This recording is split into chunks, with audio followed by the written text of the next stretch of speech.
नमस्कार विद्यार्थी मित्रांनो.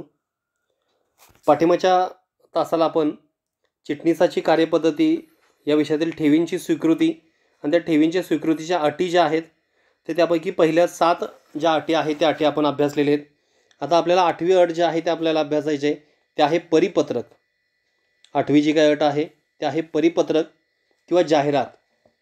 आता समजा एखाद्या कंपनीकडून जसं आपण भागांचा विचार केला तर भागाचा विचार करत असताना भागांची आपल्याला विक्री करायची आहे. सर्वसामान्य लोकांच्याकडून जे काही भाग भांडवल जे ते गोळा करायचं आहे. तर हे गोळा करण्यासाठी आपण काय करत होतो तर जाहिरात आपण देत होतो. तर त्याच प्रकारे आपल्याला या ठेवीच्या बाबतीमध्ये देखील करायचं आहे. जेव्हा कंपनी सभासदाकडून ठेवी गोळा करीत असते तेव्हा परिपत्रकाद्वारे त्यांना कळवण्यात येते. जे काही ठेवींचा स्वीकार करायचा आहे, ठेवींचा स्वीकार करताना 2 घटक आपण पाहिले. तर त्यामध्ये एक आहे सभासद आणि दुसरा आहे सर्वसामान्य जनता. तर त्यावेळी 2 जे काही इथं पॉईंट दिलेले आहेत, एक परिपत्रक आणि दुसरी जाहिरात. जर कंपनीला जर सभासदाकडून जर ठेवींचा स्वीकार करायचा असेल किंवा सभासदाकडून जर जर गोळा करायचे असेल तर अशा वेळी परिपत्रकाद्वारे त्यांना कळवण्यात येते. परंतु ज्यावेळी आम जनतेकडून ठेवी स्वीकारल्या जातील अशा वेळी कंपनी काय करणार आहे तर जाहिरात प्रसिद्ध करणार आहे. मी परिपत्रक कोणासाठी असेल तर परिपत्रक असेल सभासदांसाठी असेल. सभासदाकडून समजा जर ठेव जर गोळा करायची असेल, ठेवींचा स्वीकार जर करायचा असेल तर अशा वेळी परिपत्रकाद्वारे त्यांना कळवण्यात येणार आहे.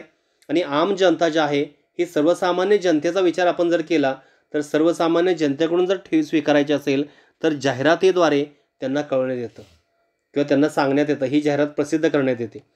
आता हे जे परिपत्रक असेल किंवा जाहिरात असेल यामध्ये कोणकोणत्या गोष्टी असतील. एखादी सर्वसामान्य जनता असेल, सर्वसामान्य जनतेतील काही लोक असतील की जे लोक एखाद्या कंपनीमध्ये ज्यावेळी ठेव ठेवणार आहेत तर ते ठेव ठेवत असताना कोणता विचार करणार आहेत तर सगळ्यात महत्त्वाचा पहिला ते विचार करणार आहेत की त्या कंपनीची आर्थिक स्थिती कशी आहे. आणि या जाहिरातीमध्ये किंवा या परिपत्रकामध्ये ह्या आर्थिक स्थितीचं विवरण जे आहे, विवरणपत्र जे तर ते असेल. त्याचबरोबर सुरक्षित किंवा असुरक्षित ठेवींचं प्रमाण असेल.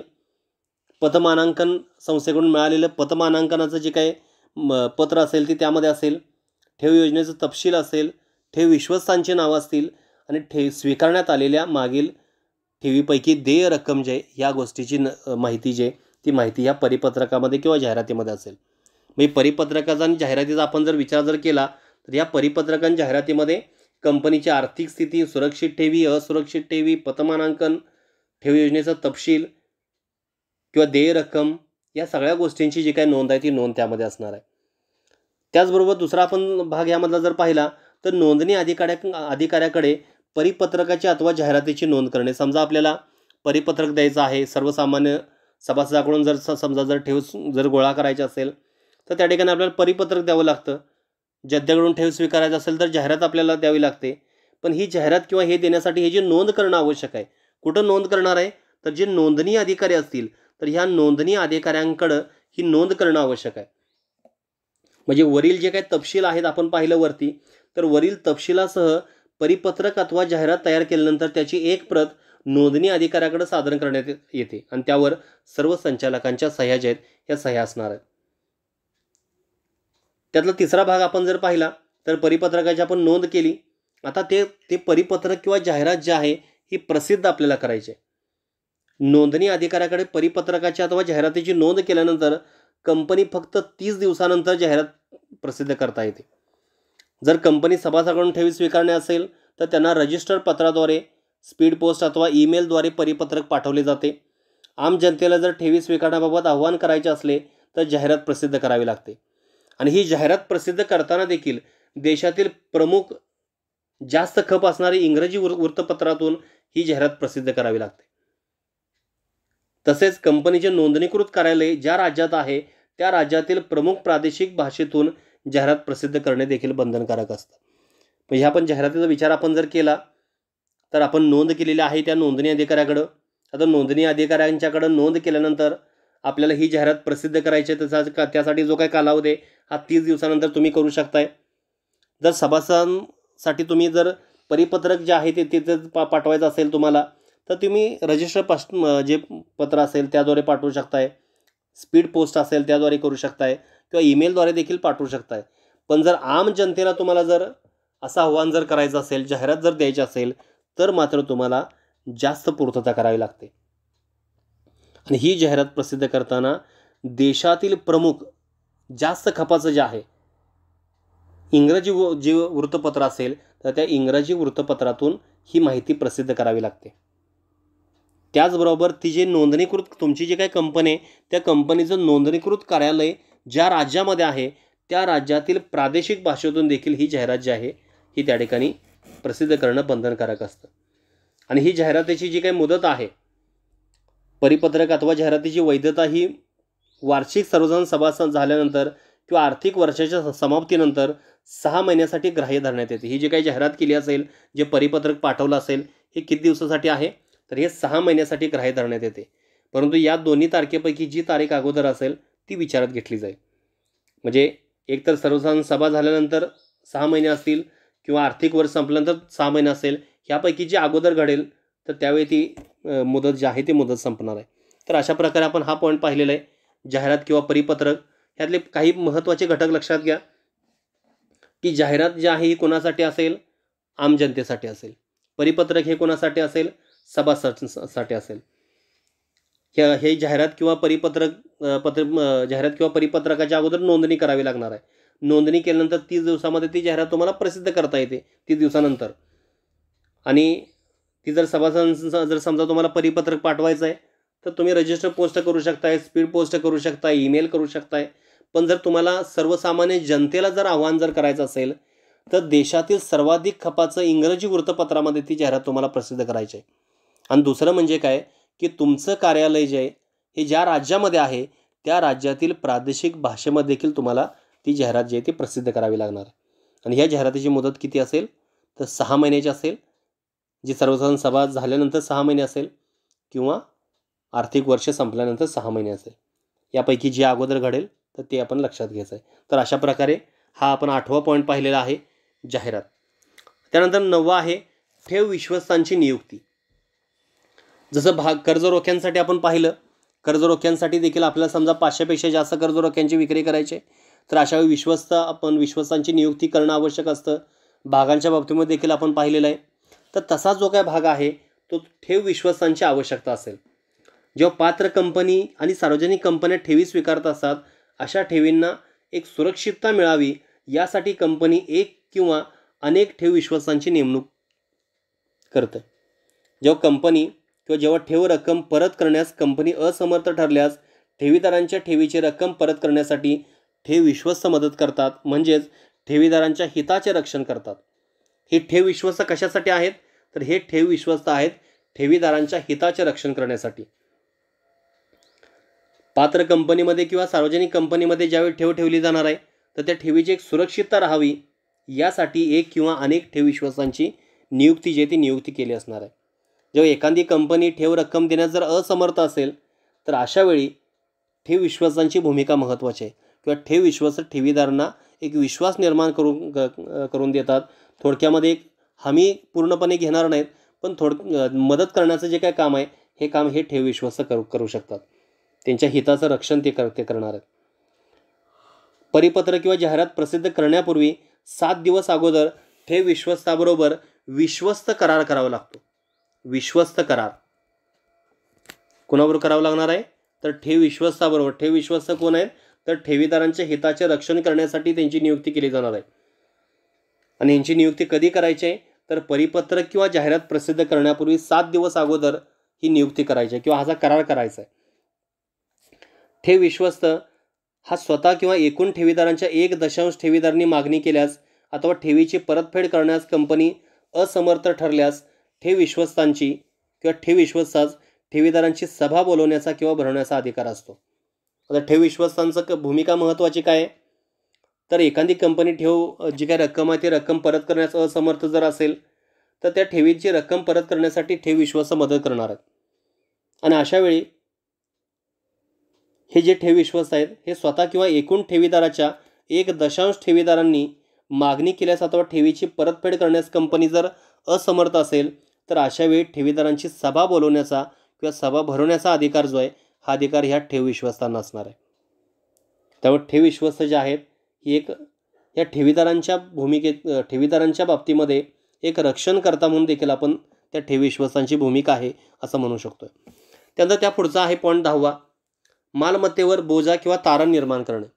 या बाबतीमध्ये आपण अगोदर देखील पाहिलेलं आहे, ज्या सुरक्षित ठेवी आहेत तर त्या सुरक्षित ठेवीच्या बाबतीमध्ये मालमत्तेवर बोजा निर्माण करणं आवश्यक असतं. तर त्याच बाबतीमध्ये आपण इथं बघणार आहे की मालमत्तेवर बोजा तारण निर्माण करणे. ज्यावेळी कंपनी आम जनतेकडून सुरक्षित ठेवी स्वीकारते, ही मालमत्तेवर बोजा कधी निर्माण केला जाणार आहे की ज्यावेळी ह्या ज्या ठेवी आहेत या कशा आहेत, तर या ठेवी आहेत सुरक्षित ठेवी. जर सुरक्षित ठेवींचा जर स्वीकार जर केला असेल तर अशा वेळी कंपनीने ठेवी स्वीकारलेल्या तारखेपासून 30 दिवसाच्या आत सुरक्षित ठेवी स्वीकारून ठेवलेल्या रकमेपैकी कमी नसलेल्या रकमेसाठी तिच्या मूर्त मालमत्तेवर बोजा निर्माण करणं आवश्यक आहे. मूर्त मालमत्ता, टँजेबल असेट आपण ज्याला म्हणतोय, त्यामध्ये मशनरी असेल, बिल्डिंग असेल, तुमची इतर जे काही यंत्रसामग्री असेल, तर यावर ते जे काही बोजा जो आहे हा निर्माण करणं आवश्यक आहे किंवा तारण ठेवणं आवश्यक आहे. सुरक्षिततेची किमान रक्कम ही ठेव विम्याद्वारे समाविष्ट नसलेल्या रकमेइतकी असली पाहिजे. मालमत्तेवर बोजा हा ठेव विश्वस्तांच्या नावाने निर्माण केला जातो. मालमत्तेवर जो काय बोजा निर्माण केला जाणार आहे हा कुणाच्या नावाने केला जाणार आहे? ठेवीदारांच्या नावाने नाही, तर तो निर्माण केला जाणार आहे ठेव विश्वस्तांच्या नावाने निर्माण केला जाणार आहे. कारण ठेव विश्वस्त जे आहेत ह्या ठेवीदारांचे रक्षण करतायत किंवा त्यांच्या ठेवीचे रक्षण करतायत. मग त्यामुळं मालमत्तेवर बोजा किंवा तारण निर्माण करत असताना हे 30 दिवसाच्या आत करायचं आहे. कोणत्या ठेवीसाठी करायचं आहे? तर हे करत असताना फक्त सुरक्षित ठेवी ज्या आहेत या सुरक्षित ठेवीसाठी हे निर्माण करणं आवश्यक आहे. त्यानंतर 11वा नंबरचा पॉईंट आहे, तो आहे ठेव विमा. ठेवीबाबतची जाहिरात प्रसिद्ध करण्यापूर्वी 30 दिवस अगोदर विम्याची आवश्यकता भासल्यास कंपनी ठेवीचा विमा घेऊ शकते. ठेव विमा कधी घ्यायचा आहे? तर ठेव विमा घेत असताना जाहिरात प्रसिद्ध करण्यापूर्वी 30 दिवस अगोदर जर त्या कंपनीला जर विम्याची आवश्यकता जर असेल, यासाठी कालावधी जो आहे तो दिलेला आहे, 30 दिवस अगोदर आपल्याला ते घ्यायचं आहे. जर ठेवीची रक्कम अधिक व्याज यांची एकत्रित बेरीज रुपये 20,000 पर्यंत असेल तर त्या रकमेच्या बेरजे इतका विमा उतरवणं आवश्यक आहे. म्हणजे एखादी जी काही ठेव आहे त्या ठेवीची रक्कम आणि त्यावर जे काही मिळणारं व्याज जे या दोन्हीची एकत्रित जी काही रक्कम आहे ही जर 20,000 जर पर्यंत असेल तर त्या रकमेच्या बेरजे इतका विमा जो आहे हा उतरवला जाणार, त्याला आपण ठेव विमा म्हणू शकतोय. हे 30 दिवस अगोदर उतरवायचं आहे आणि हे उतरवत असताना ठेवीची रक्कम समजा एखादी ठेव ठेवलेली आहे, एक 17,000 रुपये ठेव ठेवलेले, त्यावर व्याज समजा 3,000 रुपये होतं, तर अशी एकत्रित जी काही रक्कम आहे 20,000 पर्यंत जर असेल तर त्या रकमेच्या बेरजे इतका विमा जो आहे हा त्यामध्ये उतरवणं आवश्यक आहे, उतरवला जातो तो. त्यानंतर 12 नंबरचा पॉईंट आहे पतमानांकन दाखला मिळवणे. कर्ज रोख्याच्या बाबतीमध्ये देखील आपण पतमानांकन पाहिलेलं आहे, तसंच या बाबतीमध्ये देखील आपल्याला पाहायचं आहे. सर्वसामान्य व्यक्ती ज्यावेळी एखाद्या संस्थेमध्ये पैसे गुंतवणार आहे तर पैसे गुंतवत असताना त्या पैशाची खात्री किंवा कंपनीचं नावलौकिक गुडविल जे याची माहिती मिळावी या उद्देशानं हे पतमानांकन आवश्यक असतं. ठेव स्वीकारण्यापूर्वी प्रत्येक कंपनीला पतपात्रतेचा दाखला मिळवणे आवश्यक असते. आपण या अगोदर जर पाहिलं क्रिसिल असेल, इकरा असेल, केअर असेल, ह्या ज्या काही कंपन्या आहेत किंवा या संस्था ज्या आहेत या पतमानांकन देत असतात, दर्जा ठरवत असतात, त्या कंपनीचे पत किती आहे हे त्यामध्ये लक्षात घेत असतात.